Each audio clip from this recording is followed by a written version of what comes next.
ప్రేక్షకులందరికీ నమస్కారం. ఈరోజు మన స్టూడియోలో ప్రముఖ ఆధ్యాత్మికవేత్త, వేదిక్ ఆస్ట్రాలజర్ అవినాష్ దాస్ గారు మనతో ఉన్నారు. గురుగారితో మాట్లాడేద్దాం. గురుగారు నమస్కారం. గురుగారు నమస్కారం అండి. ఓం నమ శివాయ, ఓం నమో వెంకటేశాయ. గురుగారు, మే నెలలో సింహరాశి వారి పరిస్థితి ఎలా ఉండబోతుంది? గురుగ్రహ సంచారం కూడా ఈ నెలలో జరగబోతుంది. మరి వీళ్ళకి ఈ నెలంతా కూడా ఎలా ఉండబోతుంది గురుగారు? సింహరాశి వాళ్ళకి అష్టమ శని, గురువు 11వ ఇల్లు. This is a very good situation actually. గురువు మారి 11వ ఇంట్లో వస్తున్నాడు.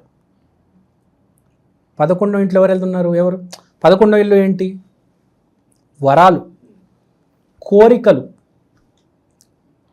కోరికలు తీర్చే ఇల్లు 11వ ఇల్లు. మనం కష్టపడితే సపోర్ట్ చేసేది 10వ ఇల్లు. కష్టపడితే రిజల్ట్ వస్తుందని గ్యారంటీ లేదు. కొన్ని జాతకాల్లో కష్టపడే యోగం ఉంటుంది కానీ భోగం, సంతోషపడే యోగం ఉండదు. 11వ ఇల్లు ఎవరి జన్మ జాతకంలో అయితే బలంగా ఉంటుంది వాడికి రిజల్ట్స్ వస్తాయి. వాడు 10th హౌస్ వీక్ ఉన్నా, కష్టపడకున్నా, ఏమీ లేకున్నా వాడు డైరెక్ట్ ధనవంతుడి ఇంట్లో పుడతాడు. పాయింట్ అర్థమైందా? 11వ ఇల్లు ఎవరికైతే స్ట్రాంగ్ ఉంటుందో వాడి దగ్గరే డబ్బు, వాడికే సక్సెస్, వాడికే పేరు, కష్టపడేవాడికి కాదు. మీకు అర్థమైందా పాయింట్? మీరు కష్టపడితే రిజల్ట్ రాకపోవచ్చు ప్రతిసారి. ఎక్కడో 11th హౌస్లో స్ట్రెంత్ ఉండాలి. చాలామంది ఉంటారు జీవితాంతం కష్టపడితే రిజల్ట్ రాదు. చాలామంది ఉంటారు. కొంచెం 11th హౌస్లో కొంచెం పవర్ ఉంటుంది కాబట్టి కొంచెం రిజల్ట్ వస్తుంది.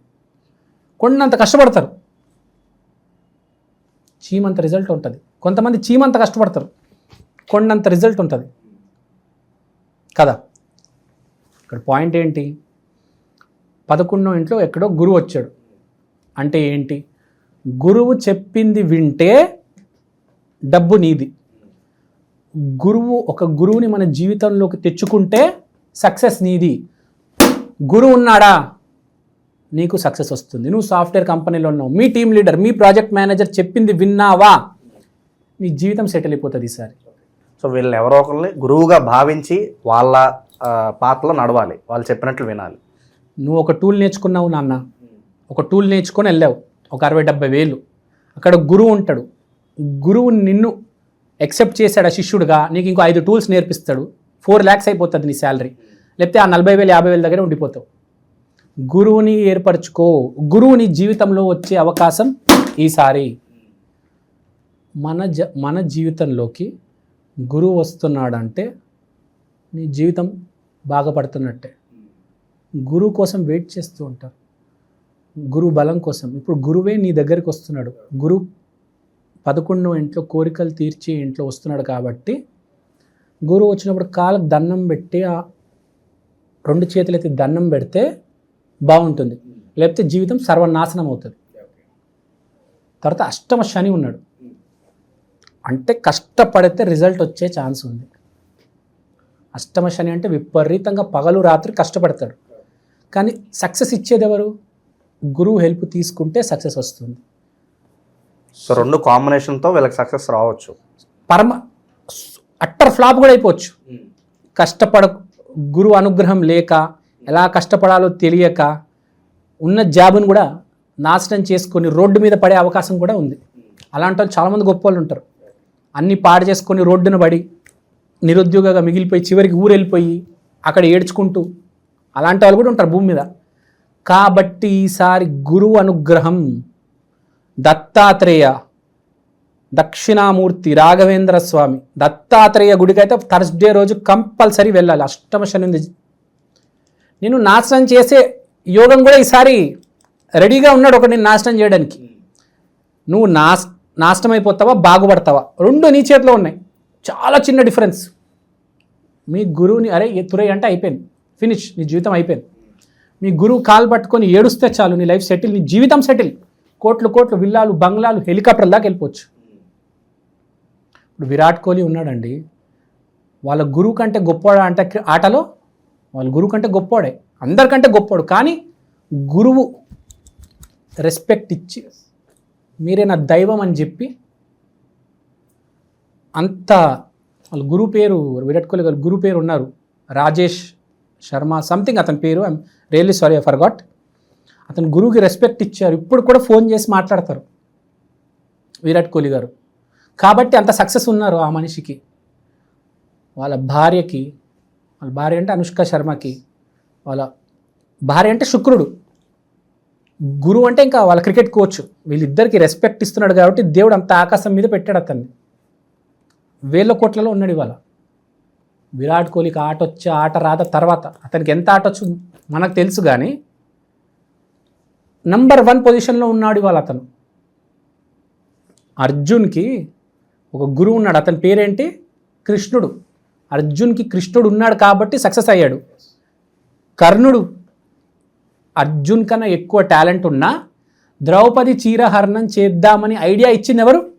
కర్ణుడే. అందుకనే నాశనం అయిపోయాడు మనిషి. అర్జున్ కన్నా ఎక్కువ టాలెంట్ ఉందో లేదో పక్కన పెడదాం, వాళ్ళిద్దరు సమానం అవ్వచ్చు, కానీ నాశనం అయింది ఎవరు? కర్ణుడు. చెత్త ఐడియా ఇవ్వడం వల్ల ఏంటి? చీరహరణం చేద్దామని. సో నీ ఇష్టం, నువ్వు కర్ణుడు అవుతావా అర్జున్ అవుతావా?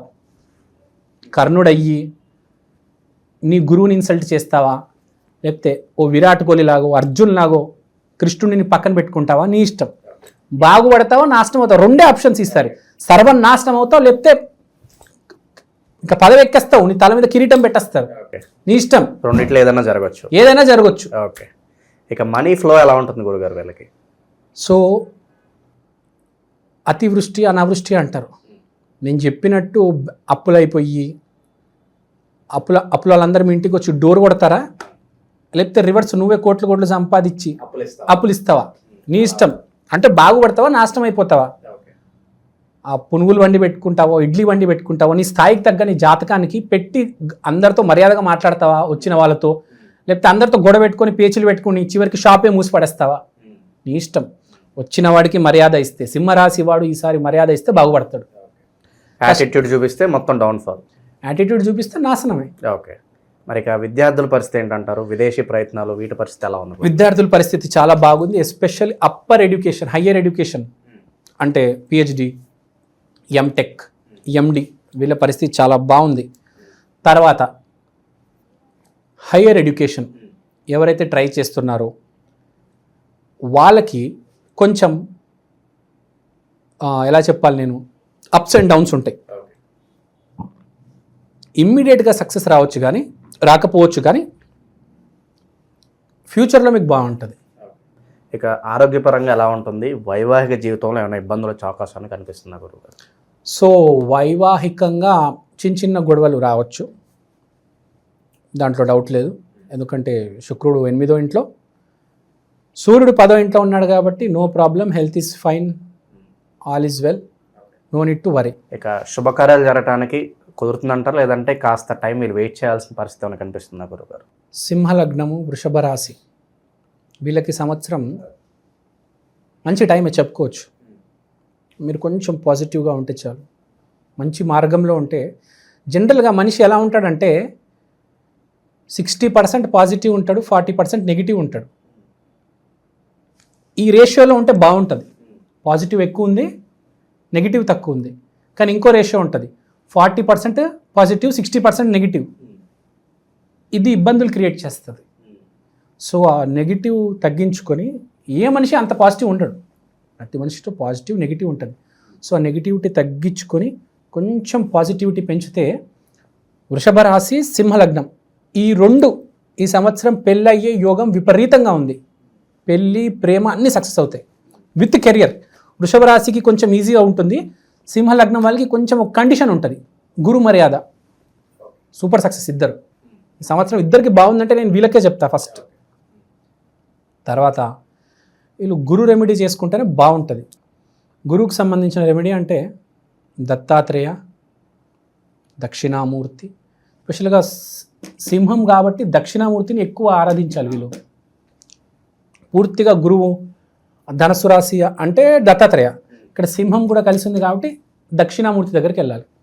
సో దక్షిణామూర్తి ఆరాధన తూచా తప్పకుండా కంపల్సరీ చెయ్యాలి. అది.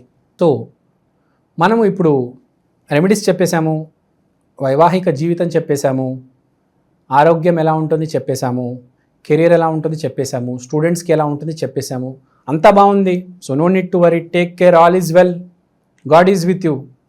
ఓవరాల్గా సింహరాశి వారికి ఈ నెల ఎలా ఉంటుందో చాలా బాగా వివరించారు గురుగారు. ధన్యవాదాలు. ధన్యవాదాలు. Thank you. జై శ్రీరామ్.